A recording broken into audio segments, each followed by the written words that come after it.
E olha, gente, o Superior Tribunal de Justiça divulgou que os planos de saúde são obrigados a cobrir ecoterapia e musicoterapia para paciente com transtorno do espectro autista. Ivan Lemos volta ao vivo com a gente. Como fazer para garantir que essas terapias serão entregues a quem precisa? Ivan.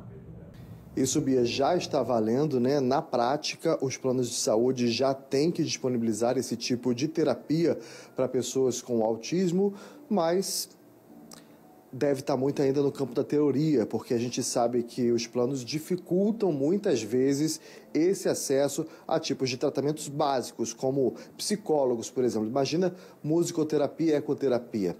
Vamos conversar agora com o advogado Juliano Pessoa, que vai dar mais detalhes para a gente sobre essa decisão e também o que fazer para acionar esse direito.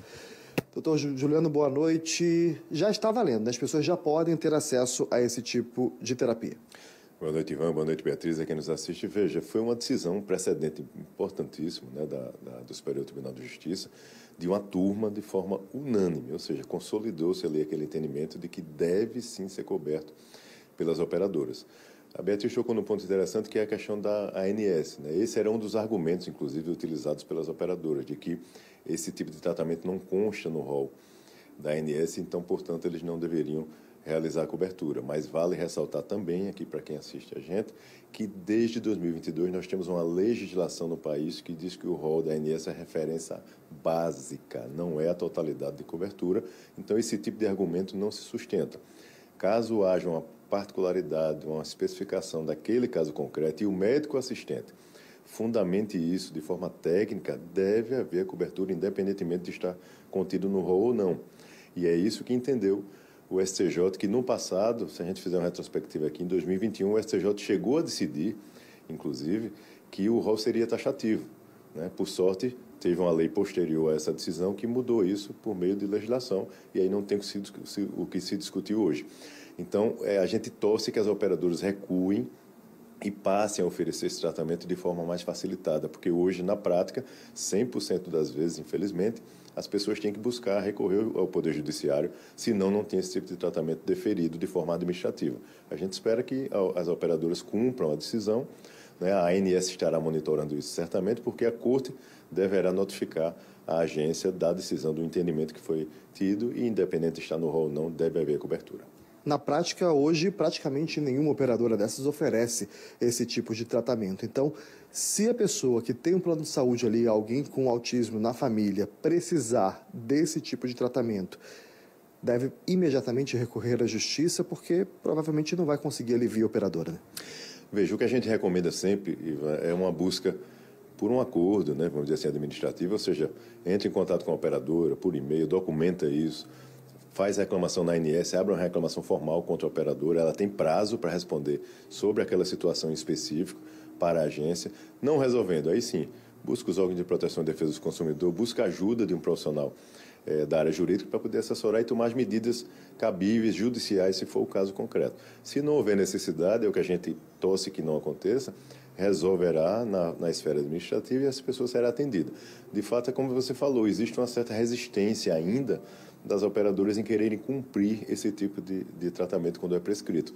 Mas a gente espera que essa decisão agora do STJ, ou seja, que norteia aí todas as decisões dos tribunais regionais, né, todos os tribunais dos estados estarão naturalmente observando essa decisão do STJ e naturalmente há uma tendência maior do judiciário começar a seguir esse entendimento, é o que a gente espera que aconteça, e caso não exista isso na prática, efetivamente o paciente, de fato, como você ressalta, tem que buscar ajuda rapidamente e empreender as medidas para poder ter o seu direito resguardado, porque vale destacar aqui, isso não é um capricho, não é um desejo da família, da criança, porque ela quer estar brincando ali de andar a cavalo, não, é uma necessidade, isso é um procedimento terapêutico que traz, segundo os especialistas, se a gente olhar relatos de especialistas, o benefício é fantástico para essas crianças.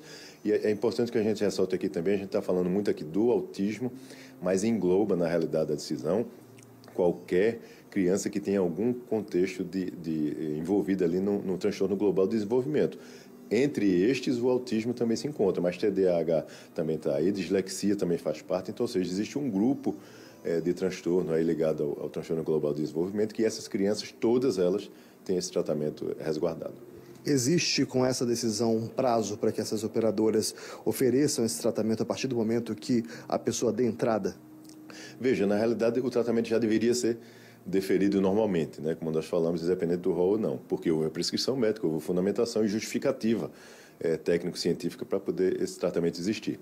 Então não há um prazo específico, o prazo já deveria estar sendo coberto. E aí elas precisam naturalmente agilizar isso e fazer com que as empresas cumpram rapidamente a decisão e, caso não, o paciente precisa de fato buscar ajuda, como nós falamos. O senhor é advogado especialista em saúde, né, na área da saúde. Quais são as maiores dificuldades hoje que clientes do senhor, que o senhor observa hoje nesse meio, têm nessa área? Pacientes com autismo ou com TDAH? Olha, eu diria que a maior angústia desses pais, infelizmente, Ivan, é o fato de, além do diagnóstico em si, né, que já é difícil você lidar no início, existe todo um caminho a percorrer com essa criança para que ela se desenvolva o máximo possível. Além disso, existe uma insegurança enorme do ponto de vista formal de que essa criança sequer possa alcançar, de repente, o tratamento que ela necessita. Então, essa é a grande angústia dessas pessoas e é o que a gente se depara no dia a dia do escritório quando a gente atende esse tipo de cliente. Um desespero, uma ansiedade generalizada no sentido de que a cada passo que ela dá para assistir o filho da melhor maneira possível, um novo obstáculo se forma ali e ela tem que buscar ajuda de todas as maneiras para poder superar isso. Então, ou seja, além do diagnóstico, além da condição daquela criança, existem esses obstáculos que são criados e são inconcebíveis, eu diria, do ponto de vista legal, do ponto de vista jurídico. Essa criança necessita e deve ser assistida conforme prescrição médica. Uma vez que essa família não conseguiu, ali nas tratativas, né, no acordo com a própria operadora, qual o caminho a se percorrer judicialmente para que consiga esse tratamento? Olha, quando a gente busca o Poder Judiciário, é importante que a gente ressalte aqui que geralmente o início dessa relação jurídica ela é analisada de forma breve, porque geralmente essas ações ensejam um pedido liminar. O que é isso para que as pessoas entendam? A gente pede ao Judiciário que analise de forma breve, porque há risco de, demorando naquele caso concreto, você trazer prejuízo ao paciente.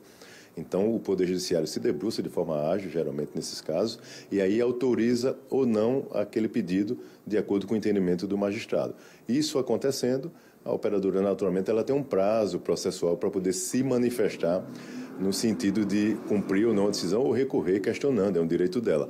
Mas chega um determinado momento que ela não tem o que fazer, ela é forçada muitas vezes a cumprir, porque o Poder Judiciário impõe sanções junto com a decisão, ou seja, ele decide, mas também impõe sanção de multa, inclusive, por conta do descumprimento. Por isso, a necessidade do paciente, da família, na realidade, estar orientada tecnicamente, juridicamente, para poder escolher quais são os caminhos, quais são as etapas, montar um planejamento de atitudes a serem tomadas, antes até de buscar o judiciário, para poder, quando chegar no judiciário, estar tudo muito bem documentado, muito bem relatado e fundamentado o máximo possível para que facilite a maior chance possível de ter uma decisão favorável.